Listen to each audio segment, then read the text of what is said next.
Like I said to you earlier, CPR is not complicated, but it has to be done properly in order for it to be effective. So that's why I'm showing you in detail. Again, not pressing deep enough can impact the quality of your CPR. So you want to make sure that you're doing your CPR properly, okay? So we always take it from the top. We're going to always start and follow our 3 C's, any emergency situation we come across. So check, call, and care, right? So let's say I walk into the room and Jimmy is lying here on the ground. What's the first thing that I'm going to do? Check the area. The scene, okay? So I check the scene, everything looks good.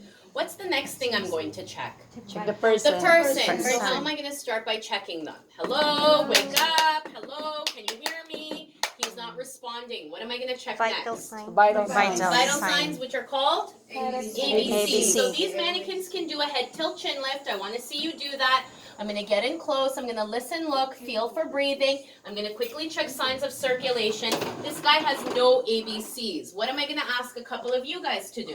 Call 911. What else? Get Get an AED. AED. If she turns to me and says, what? What is that? Conscious. Do I have time to explain to her and give her a tutorial on AEDs right now? No, I don't. So I'm just going to tell her where to go. Find a dental office, orthodontic office, or medical office. Ask the receptionist for an AED. Bring it to me. Done. Okay? What am I going to start doing in the meantime? Huh? What's my care? CPR means dead, right? No vital signs, no breathing means dead, okay? So you want to send someone to call 911, send someone to get an AED. If at this point I realize that, hey, I don't have a barrier device, then I should ask someone for a first aid kit, or I should use a piece of plastic, or if I'm comfortable with the skin-to-skin touching, then I will do the skin-to-skin touching. Really, it's only if blood is involved that there's really a risk of catching anything serious. So it's up to you, okay? When we're practicing on the mannequins, you don't, they're clean, but you don't have to put your mouth on their mouth. We're just going to pretend, okay? We're just going to pretend. So I'm going to start my CPR. And these mannequins make it easy because there's a pump right in the middle of the chest. So in the center of the circle is where you're going to be doing your compressions, okay? You're using your entire upper body, elbows straight, shoulders over the body. We have to do CPR on the floor. In real life, if somebody dies in a bed, you got to drag them onto the ground. You can't start doing compressions on the bed. It's not going to work. The mattress absorbs the compression, so you have to bring them onto a hard surface, okay? So I'm going to put my strong hand down, other hand on top, intertwine my fingers. I'm going to do 30 compressions. Adult and child CPR is the same. We're going to do 30 compressions, 5 centimeters, sorry. For adult CPR, it's going to be 5 centimeters deep. For child CPR, it's going to be at least 4 centimeters deep. But we do it the same way, okay? 2 hands in the middle of the chest. And you're doing your compressions at a rate of about 100 beats per minute, which is roughly 2 compressions a second, okay? 2 compressions a second. But when we practice, I'll keep count, okay? So I'm going to do a couple cycles. You can keep count with me if you want. Let's go. 1, 2, 3, 4, 5, 6, 7, 8, 9, 10, 11, 12, 13, 14, 15, 16, 17, 18, 19, 20, 21, 22, 23, 24, 25, 26, 27, 28, 29, 30. Okay, what am I going to do next? Give 2 breaths. So if you did have a barrier device and you wanted to use it, you can leave it over his face because he's not breathing anyways. You're going to pinch the nose, tilt the head. Just 2 good strong breaths, enough to make the chest rise. 1 second each. You're not blowing up a balloon. Don't give too much air. It can cause them to vomit. The vomit can get into the lungs. They can choke on the vomit. It can become a more complicated situation. If he gets vomit in his lungs, it's called aspiration. His chances of being resuscitated at that point are next to nothing. To avoid that from happening, your breaths should be just 1 second each, just enough to make the chest rise. Okay, what am I going to do next? Keep going. 1, 2, 3, 4, 6, 7, 8, 9, 10, 11, 12, 13, 14, 15, 16, 17, 18, 19, 20, 21, 22, 23, 24, 25, 26, 27, 29, 30. Pinch the nose, tilt the head. Okay, you want your CPR to flow in a smooth rotation. You don't want a lot of time lapsing in between your compressions and your breaths or your cycles.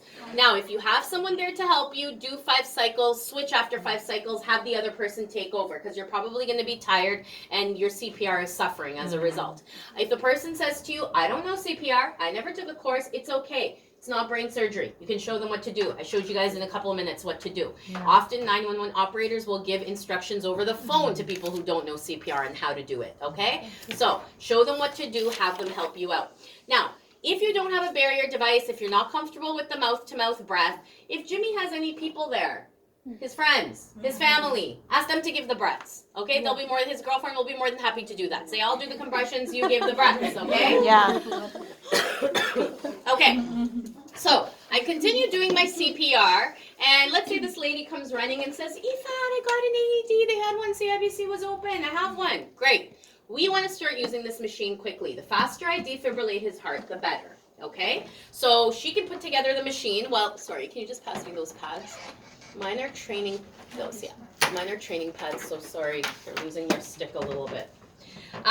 All we have to do to put this together is just plug it in. Okay, that's it. We just have to plug it in. And then these pads would be on a plastic sheet, and you have to peel these off, and they're going to be super sticky on the backside because they have to stick to his body. Now, these are universal pads. It's showing you on each pad where they would go for adult or child, which is bottom, and baby is on top. Baby is anyone under 1 year old, okay? So there's a picture of a baby. It's referring to where they go for baby. Now, if you look at this, at the bottom, the diagram. This guy is looking to his right. So this is his right side. This is his left side, okay? Can you show me with your hand, look at the bottom picture, where on the right side does this pad go? Yes. Good. Up here, like up on above breast area. What about this one? Lower. Lower, on the left, Lower okay, like on here. the left. They have to be in the right spot because the shock travels between both the pads. So it has to defibrillate the heart in order for it to be effective. So if you put them, here and here or something, it's not that you're going to make anything worse, it's just not going to defibrillate the heart. So it's pointless. So you have to make sure they're in the right spot. Take a second, look at the diagram. No one's expecting you to memorize this unless you're a paramedic, you would know. You just have to match it up to the body. Look at both pictures of baby. Where does it go for baby? One on the front and one on the back, okay? One on the front and one on the back. So these pads have to be directly on skin. So the first thing I'm going to have to do is either open his shirt or lift it up. These machines often come with scissors. If you're having difficulty, just cut the clothes open, okay? If Jimmy is wearing any jewelry, you don't have to take it off, but if long chains or anything like that, you need to push to the back. You need this area to be free and clear, okay? If Jimmy, excuse me, has any medical patches, nicotine patch maybe, take it off, discard it. Sometimes people have patches on their skin, like a medical patch that comes off, okay? If Jimmy is really hairy, this machine actually comes with a razor, okay? So a lot of hair on the chest can inhibit the shock. We're not telling you to shave the entire chest. I'm just telling you to shave the area where the pad goes, okay? And if I don't have a razor, I'm not gonna say go buy a razor from Dollarama. No, just put the pad on and hope for the best. Do this quickly, okay? If Jimmy has a pacemaker, you guys know what a pacemaker is? Yeah, Okay, good. for You all battery know, of the right? heart. I love PSW students because they're so familiar with like medical stuff. So pacemaker, if you don't know, it's a device that's implanted underneath the skin and kind of sticks out of the body. Somebody who has a pacemaker, you can see it when they take their shirt off. So you would notice it right away. It's about the size of a matchbox and it sticks out. If you don't know what it is, Google pacemaker. You'll see what I'm talking about. And if he has a pacemaker, you can still use the machine. But if the pacemaker is in the area where the pad goes, put the pad 1 inch below the pacemaker. Okay. So I open his shirt, shave his chest, move his jewelry, look for patches, look for pacemaker. If he's wet or has blood, wipe it off. Then I'm going to peel these, and I'm going to put one over there on his right side, and this one goes on his, I know he doesn't have a left side, but we'll just pretend, okay? Yeah, the side. Now, once I put these pads on, I'm going to immediately turn on the machine, and from that point on, I'm just going to follow the instructions of the machine. This machine is a very smart machine, okay? There are sensors in these pads. It can sense if they're attached properly. If one of these was to fall off, it knows. It'll say reattach pad, reattach pad, reattach pad until you attach pad, okay? There's also sensors in this because it is going to be analyzing to see if he has a heartbeat. This machine just doesn't go around shocking everybody. It first wants to confirm that whoever is attached to these pads is dead, okay? So when you turn on the machine, if you have a lot of people, let's say this was really happening right now and Jimmy was our classmate and you guys are all freaking out because, he died, right? I need to ask everybody to step away or get out of the room. When paramedics come, they're like, everybody out. Okay, they kick everybody out. So either everybody go out or whoever's there, because if his family's there, they're gonna be like, shut up, I'm not leaving. You don't want his girlfriend sitting there going, I love you. You need to tell everyone to back off, otherwise it's not gonna analyze things properly, okay? So, first thing machine is going to say and do is analyzing heart rhythm, everyone stand clear. You need to make sure that no one's touching him. Okay, it'll analyze to see if he has a heartbeat for a few seconds, and if he has no heartbeat, the machine will then say, shock advised, charging. And then it makes a sound, a beeping sound that goes beep, okay? While it's making that beeping sound, it basically means that it is getting ready for the shock. It's charging up for the shock, okay? In that time, before it tells you to press the button, or before you press the button, it's going to tell you when to press the button, you need to absolutely make sure no one's touching him. Head to toe, do a hand sweep, okay? And yell, clear. Because if someone, let's say you were standing there and your foot is touching his foot, okay, Jimmy would normally have feet. Hopefully. If your foot is touching his foot, and if I give a shock, what can happen to her? She can get a shock. Okay, humans are really great conductors of electricity. And this machine has enough power in it that if you shock somebody who's alive, you could put them into cardiac arrest. So you don't want to kill anybody else. You just want to bring back Jimmy, okay? So clear. While it says charging, beep, you're going to sweep over him and yell clear. The machine will then tell you when it's ready for shock. It will say press button to deliver shock, and this shock button will flash. At that point, you're going to press the button. It'll say press button to deliver shock. You deliver the shock. The machine will then say begin 2 minutes of CPR, okay? Now, you don't have to watch the clock or set your stopwatch or anything like that. The machine has a built-in timer. The machine will time the next 2 minutes. And for the next 2 minutes, it is going to play a rhythm for you. And you are going to do your compressions to that rhythm. So it'll be like dung, dung, dung, dung, dung, dung, dung, dung. And it'll play that rhythm for 2 minutes and it'll give you a countdown. It'll say 1.5 minutes left, 1 minute left. 30 seconds left. So you kind of have an idea. For that entire time, you're just going to do 32, 30 and 2, 30 and 2, 30 and 2. Okay, and you keep going until the 2 minutes is up. When the 2 minutes is up, the machine will tell you. It will say stop CPR. You stop CPR. Doesn't matter if you're in the middle of the cycle, stop. The machine again will say, analyzing heart rhythm, everyone stand clear. You make sure no one's touching him. Again, after its analysis, if he has no heartbeat, the machine will say shock advised, charging. Beep. You're going to say clear. The machine again will say press button to deliver shock. You press the button. Again, the machine will say begin 2 minutes of CPR. I do another 2 minutes, or if I'm tired, she can do the next 2 minutes. The machine will just keep going in that cycle for as long as Jimmy has no heartbeat. Okay, you give as many shocks as it tells you to. You continue using the machine until paramedics arrive. You're not changing the voltage. The machine automatically, based on how many shocks it's asked you to give, will automatically, it has parameters in place where it changes the voltage. All you have to do is follow the instructions. The machine's not going to ask you to do anything complicated. It's only going to either ask you to do 2 minutes of CPR or to press the shock button. That's it, okay? You can do both those things, right? So you don't need to check out that one while doing the CPR? Check out what? This one? No. No. So don't take the pads off, okay?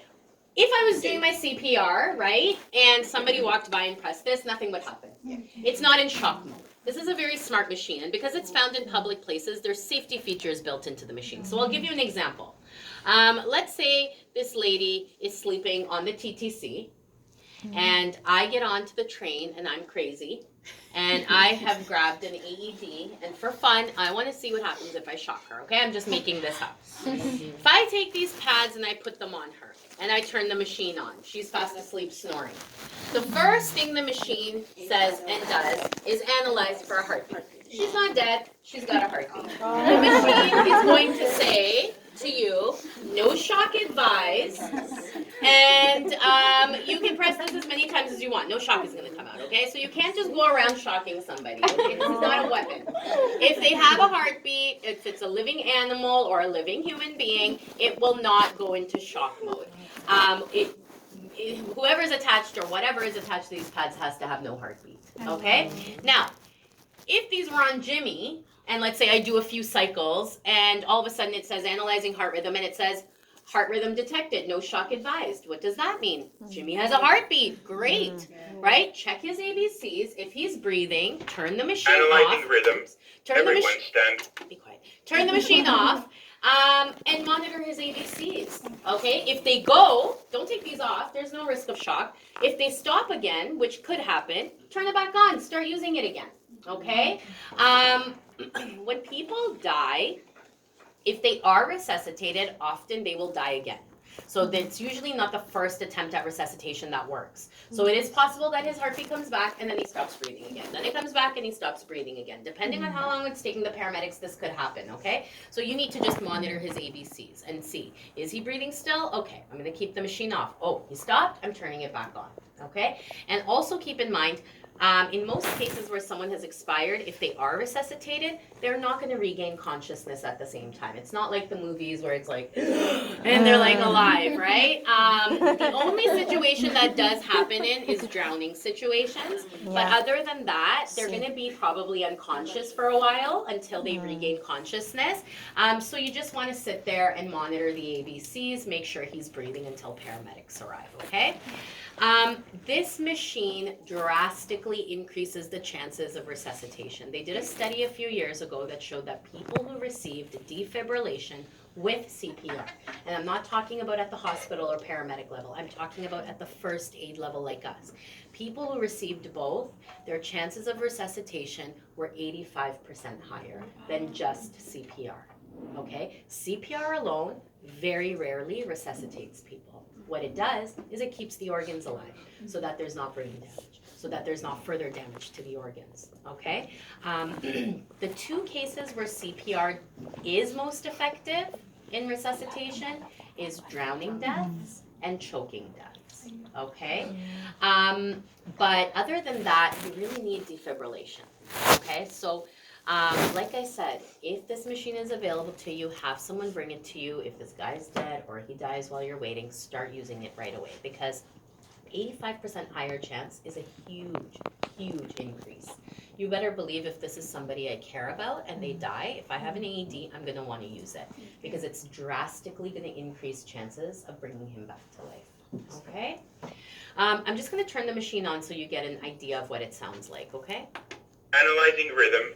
Everyone stand clear. So make sure no one is touching Jimmy. Get off his feet. No, just kidding. Okay. Out of the feet. Shock advised. Charging. Everyone stand clear. So clear. Everyone stand clear. Push button to So you shock. see it's flashing. I'm going to push it now. Shock delivered. Begin 2 minutes of CPR. Okay, so it's going to play that rhythm. Gives you that rhythm. To something to, you know, do your compressions to. It's okay if you're a little bit faster, a little bit slower, not a big deal, but you don't want it to be a drastic difference. When we practice, people have a tendency that, we get to the third or fourth cycle, they will get faster and faster and they're doing double the compressions. You're making your CPR ineffective. 1 minute and 30 seconds of CPR. There's a reason why it's done at a certain pace, okay? You're trying to mimic the lungs and the heart, okay? So by pressing too fast or pressing not deep enough, it's going to make your CPR less effective. Our compressions on an adult should be at least 5 centimeters deep. If I'm going 5 centimeters deep on the rib cage nonstop, you better believe there's going to be some injury. Probably at least bruising, but broken ribs are very common, or cracked ribs. If you hear the bones breaking or grating, you don't stop. Life over limbs. There's no point in protecting his rib cage if he's just gonna die anyways. Right now, CPR is my only hope of keeping that oxygenated blood going through the body. If he is resuscitated, the rib cage will heal. Right now, that is more important, okay? We're not gonna use our limbs today, so no point in protecting his limbs, okay, at that point. Any questions about this? Any questions, okay? If I came into the room and this guy was lying here dead, and I check the scene, and I check Jimmy, and I check his ABCs, okay? He has none. So again, he's dead. Can you call 911? Can you get a AED? What am I gonna start doing? CPR. So let's say I do my 30 compressions, and I go to give him a breath, and when I give him a breath, no. Okay, so that's not how you should do it in real life, obviously. I'm just doing that because I took this off. That's not gonna work. In real life, you have to make a tight seal over his lips. But let's say I give my breath that way, okay, with a tight seal, and the air doesn't go in. The chest doesn't rise. I don't feel the air release into the lungs. Well, maybe I didn't give my breath properly. Let me make sure I have a really good tight seal over the mouth and give my second breath. Nope, this breath didn't go in either. If my breaths are not going in, what does it mean? It means he has an obstruction, okay? It means he died from choking. I'm not gonna know by looking at him that he died from choking. It's only when I give my breaths. If my breath doesn't go in, it means he has an obstruction. You are still going to do CPR. There's one extra step you're going to do. After you do your compressions, you are going to open his mouth and do a finger sweep. You're just checking the oral cavity, like that, to see if the object popped up. Because the act of doing compressions on the chest puts pressure on the airway, which in turn is very effective at popping the object up into the mouth. I mentioned to you, CPR is very effective in choking deaths, okay? So if you can start doing it quickly and this guy choked to death, there's a good chance you can bring him back to life. The only one extra step you're gonna do is after your compressions, open up his mouth, check to see if the object came up. You're still gonna give your breaths. Why? Well, because what if the object went down? You're not going to know if the airway is clear until your breath's going. Also, sometimes there's small spaces around the object, and a little bit of air going in is better than nothing, okay? So we still do breaths, we still do compressions, but you're going to do the finger sweep after your compressions. Don't forget, because if it comes up and you give a breath, you're going to push it back down. So not after your breaths, in between your breaths and your compressions, open the mouth, check to see. You can tell if your breaths go in or not instantly. It's like, you know, if you have a straw and I tell you to blow into the straw, you can feel the air pass through. If I block the other end or put a piece of gum in your straw and say blow, you can tell that the air is not passing through. Same thing with the airway, it's a tube. And the chest won't rise and fall either. When you give a breath and it effectively goes in, you see a visible, especially because this person is dead, you really see it visibly, you see the chest rise and fall. Okay? Good. And in terms of the obstruction, that goes for child, that goes for baby. If breaths aren't going in, continue with CPR, but do the finger sweep after you give your compressions because they have an obstruction. Okay? Good. Yes?